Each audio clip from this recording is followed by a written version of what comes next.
Hi everyone, it's Tasha. Welcome or welcome back to my channel.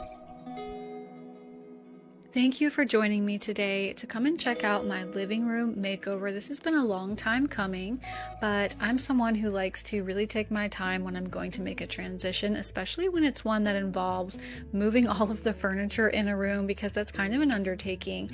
And so that is what I am working on in the footage here. I like to, when I'm trying to refresh a space in more of a major way, just go ahead and take absolutely everything out of the room and start over.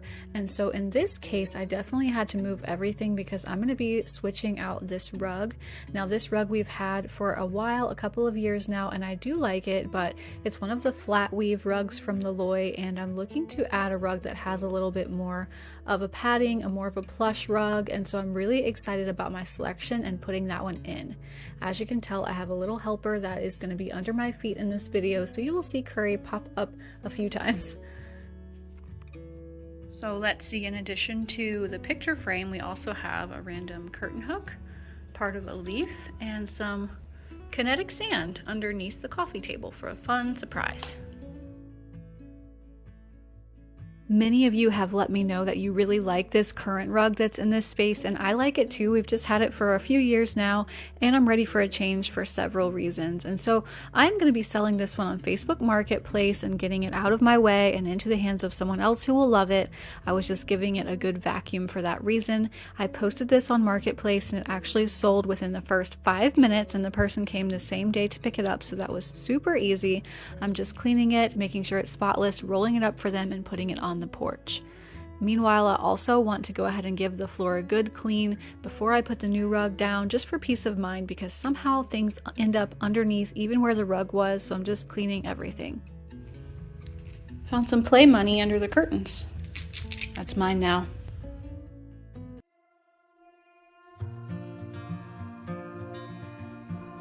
I'm taking everything I possibly can out of this room, even things that I kind of thought I would probably leave where they were. I just feel like it helps me to kind of clear my head and go into the room with no expectations. I'm also going to be leaving these beautiful curtains exactly where they are. I love this linen look. I do have some velvet ones for the fall and the winter, but I'm not ready to switch to those yet, so these curtains are staying in the bay window. In a minute, I'm going to show you an easy DIY console table I made, but first I need to show you the area rug for this room, which is from Wayfair. I love shopping at Wayfair because they have so many pieces and styles for your home, no matter what budget you're shopping with, and they also have fast and easy shipping. This is the new rug. This is from Wayfair. Thank you to Wayfair for sponsoring today's video. I'm so excited to show this to you. Isn't it beautiful? This is from the Chris Loves Julia collection. I love the pile on it because it's not like really big pieces. It's very tight and like dense pile, and I love the way that that looks. I think it looks more expensive than kind of the bigger pieces of piling where it's more separated. I hope you guys know what I'm talking about.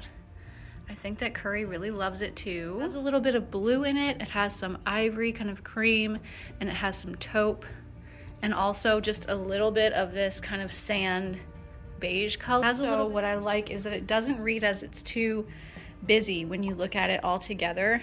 It does have a pattern, but it's not so dark and high contrast that it adds a lot of busyness to the floor, which I'm excited about. So I highly recommend checking out this rug. I think that it's just beautiful. In case you were wondering, because it's hard to tell from photos sometimes online, this is the thickness of it. It's not super thick, but it's definitely soft to walk on. So for me, I think this is perfect, and it's something I like about this one versus the one that I'm selling. So it has on the ends, it has this little bit of fringe on both of the long ends, which is just a small touch, but I think that that's really pretty as well. And I've already been shopping around some more on Wayfair for some more treasures as we head into the cozy seasons in front of us. Now getting into this DIY sofa table that I mentioned, so what I'm talking about is just a skinny console table that goes behind your sofa. In this case, it's actually going to be facing the bay window. It's not going to be facing the bulk of the room, so it's not something I wanted to spend a lot of money on personally. So I'm going to be DIYing my own. I have one in my family room as well behind the sofa, between the sofa and the wall, and I love how it just adds a place to add some more styling, some more layering and texture. And so I'm just making this very, very simple design out of one solid top piece and two solid legs. And as you can see, I chose to distress this one, so I'm just going in with my sander with the wire attachment as well as a hammer.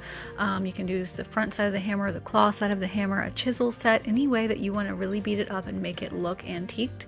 My tip for that is to just go more than you think you will need, and then once you sand it, it will look about just right. So I went in with a tan paint wash with Renwick beige on these boards first, and now what you're seeing here is me going in with a second paint wash, which is made from Urbane Bronze paint and water. Both of those probably about 3-to-1 or 4-to-1 with water. I'm just brushing it on and then wiping it back off, and that's just going to tone down some of that natural yellow that are in these boards. So once I have my two boards ready for my legs as well as the top piece, which you can see here is pretty long, I want it to go behind my whole length of my sofa. All I'm going to need besides those boards are a piece for my center. You can see that center 2x4 that I'm using just to go between the table on the underside and make it more sturdy, and a 4-pack of L brackets. And so I just picked up those from a local hardware store, and it's a really simple design, like I said, just using those to attach the legs to the top and then screwing in from the side to attach the middle brace, and I'll show you that part in just a moment. And I'll back you up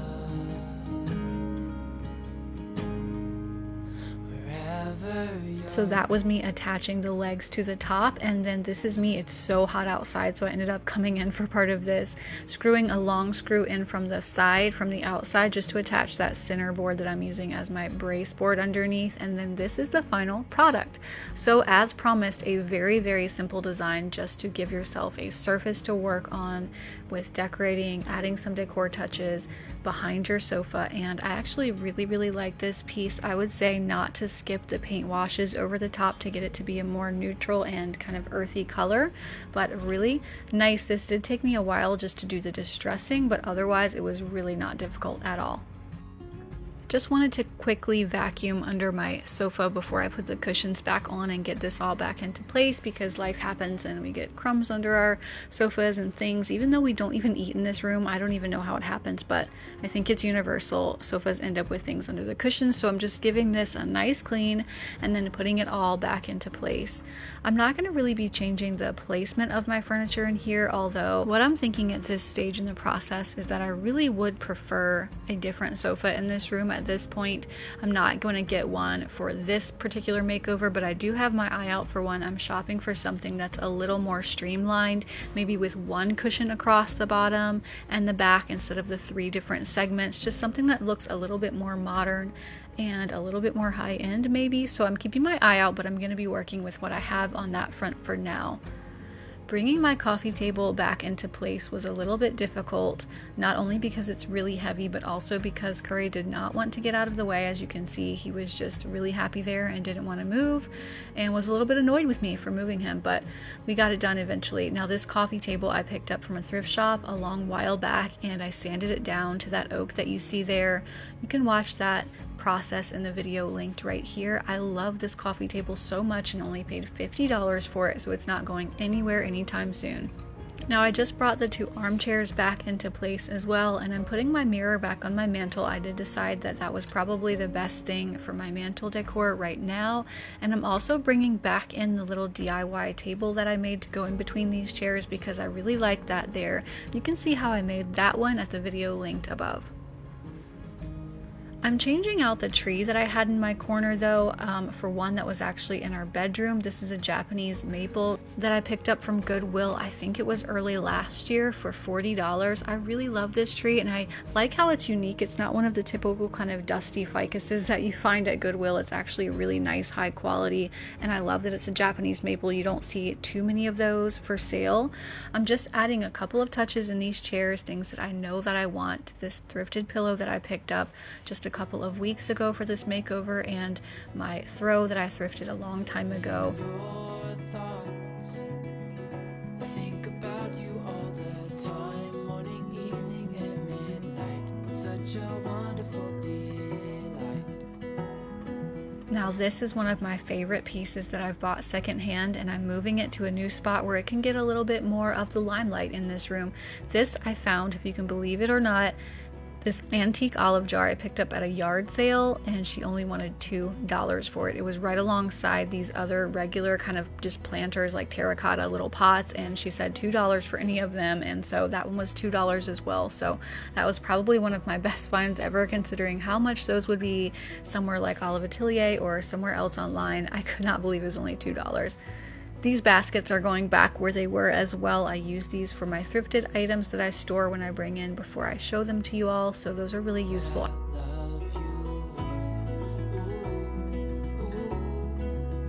I swapped out the shade on this thrifted lamp for this pleated one for the time being. It did have a more harshly tapered shape and a solid one, and it was a little bit more modern, and I'm just swapping this one out for a little bit more texture and really just for a change at this point. I'm not getting rid of that other shade.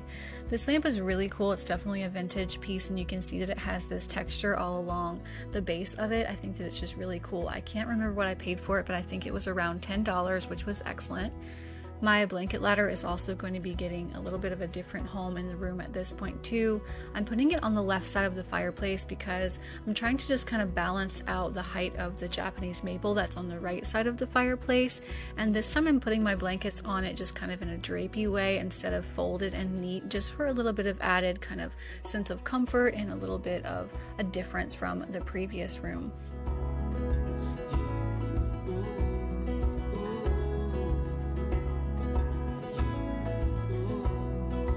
For the console table that's behind the sofa, I thought I would start out with this nice kind of matte, chalky, deep inky black vase on one side, which will end up being the right side from inside the room, a stack of books beside that, and a little piece of handmade pottery that I picked up from a thrift store quite a while back beside that. I gave that a spray of stone spray paint over that bowl because I think it was like purple or red or something initially, but I love the shape of it.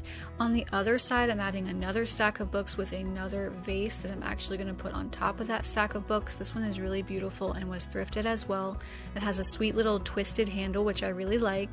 And then another piece that I picked up from the thrift shop actually this same day, and so it was a last minute addition to this console table, but it's this beautiful vintage brass double candelabra, and I think it's so pretty. I just put some white candles in it that I already owned, and I love the silhouette that that brings up here on this console table in front of the window. I didn't want to block too much of the light coming in from this window at all, which is why I'm keeping my items mostly pretty low so that plenty of light can still come into this room. On the sofa, I'm placing first of all this beautiful pillow that I found at a thrift shop not too long ago. It is a very expensive pillow actually, but I got it for only $2.99, which was so excellent. And then another one that I owned, plus this one, which is also from Wayfair. This is another piece from the Chris Loves Julia collection, which I will link to for you. It is so nice in texture. I love the different varied stripes on the front and the neutral color. I think that this could work in so many rooms, and I'm just in love with this pillow. Let me know if you like it better with this arrangement with this little thin striped lumbar beside it, or the other way where it's by itself and another square pillow on the other side.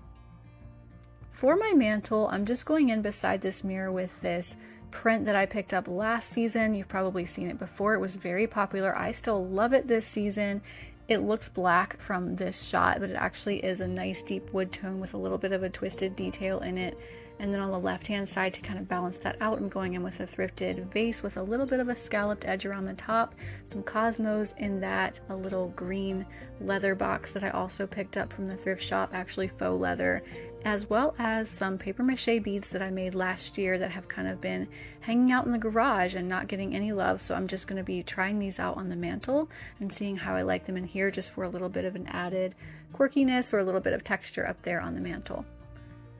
On one side of the sofa, I'm adding this single ottoman that I have with this ribbing around the side. I think that this is really sweet. I really don't need an end table right there since we have the large coffee table in front. And so that ottoman can just be one more extra seat that can be moved around the room. I'm also placing this mirror that I picked up from the thrift shop and then did an antiquing technique over top of, just to make the glass on it look more antique than it actually already was, in this little corner. And now for my favorite part, which is styling the coffee table itself. I'm just starting starting out with a stack of books here on the front right. This one is called Tributes, and it's full of really pretty photographs of different ballet stills, which I think is really awesome. Also this one that I picked up online, and then on top of this stack of books I'm just using this magnifying glass with this beautiful twisted handle that I picked up not too long ago. I couldn't resist bringing in this beautiful blue-gray bowl that I picked up at the thrift shops just a few days ago, really. I think it was last week for $5.99. It's probably my favorite piece that I own right now, so I had to try it out in this room, especially with the blue tones in the rug, and see how that played with this. Another stack of books here, one thrifted and one bought online, plus this thrifted pedestal bowl. This one is an expensive piece initially, but I did find it at a thrift store and paid only a few dollars. And then some of this asparagus fern bush on top. I always like the way that that looks, and I think it looks really sweet together with the pedestal bowl. It always takes me a little bit of time just kind of scooting things around and rearranging on a coffee table before I feel good about it. So in this case I did do a little bit of planning before, but still ended up scooching things a little bit. I also just picked up these beautiful like travertine stone candle holders. I'm not exactly sure what the material is, but some kind of definitely heavy stone or marble maybe. And I want to try these out with these skinny tapered candles that I picked up at a thrift shop several months ago. I haven't been able to use them yet, but I noticed that the holes in these candle holders were a little smaller than usual. They're still a little big for these, but one of my viewers gave me this tip a couple of weeks ago about using a cotton ball at the bottom of a candle that's too small for the opening, and that worked so great. So thank you for telling me about that one. It's very easy. Just kind of stick your candle down in the cotton ball and then use that to wedge it down in the hole. That worked like a dream. Underneath the coffee table, I'm placing this lovely scalloped dish that I picked up from a recent shopping trip. I'm really liking the look of this one and the bold statement that it makes, and I think that that will probably complete this coffee table styling for now. The only thing left for me to really do is to light these candles, take a step back, take a deep breath, and take a look around. So this morning I started with this fresh room where everything was removed, and after putting down a new rug and making some fresh changes to my decor, this is where we are now.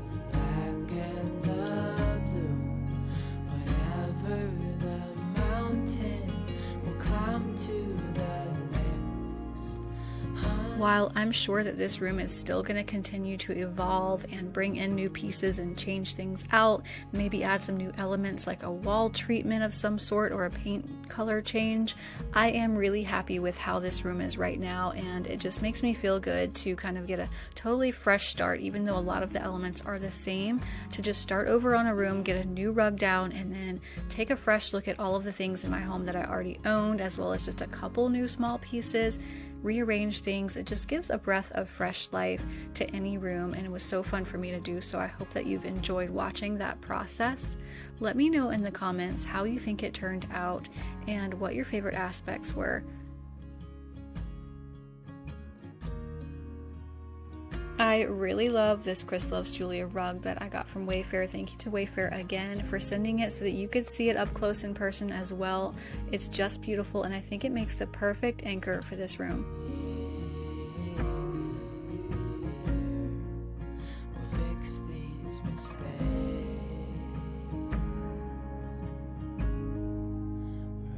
Thank you so much for watching today's video. If you enjoyed it, remember to hit the like button before you leave, and please leave me a comment letting me know what you enjoyed. But I hope that everyone listening has a fantastic week, and I'll see you at the next video.